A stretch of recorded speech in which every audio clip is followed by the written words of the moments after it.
Hello everyone and welcome back to my channel. Today I'm going to be creating an 80s inspired painting. Recently I've been obsessed with the 80s, mainly due to the fact that TV shows and films seem to have this resurgence of nostalgic 80s inspired entertainment. The 80s were a decade of ginormous hair, crazy colours and patterns, some fantastic music, some innovative technology for the time, the rise of the young British artists, which spread into the early 90s, and this included the likes of Damien Hirst and Sarah Lucas, and also some incredibly questionable fashion choices. So without further ado, grab yourself a cup of tea or an Alabama Slammer, sit back, relax, and enjoy.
and that's the painting complete. It took about, well, it was spread over 2 or 3 days, and it was a painting created entirely in gloss, household gloss paints.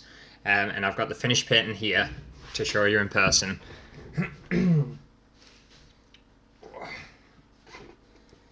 As you can see, obviously off camera, I've added some extra details. I've kind of made the outlines on these a little bit better and tidied things up a bit. And I've also included some transparent triangle dot pieces, but there you can see it quite good there. Obviously, I wasn't around for the 80s. I'm a 90s child, so hopefully I did the 80s justice.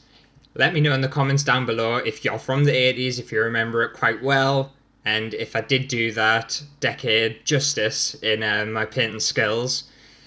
Give the video a thumbs up and subscribe to the channel if you haven't already, and I'll see you in the next video. Bye!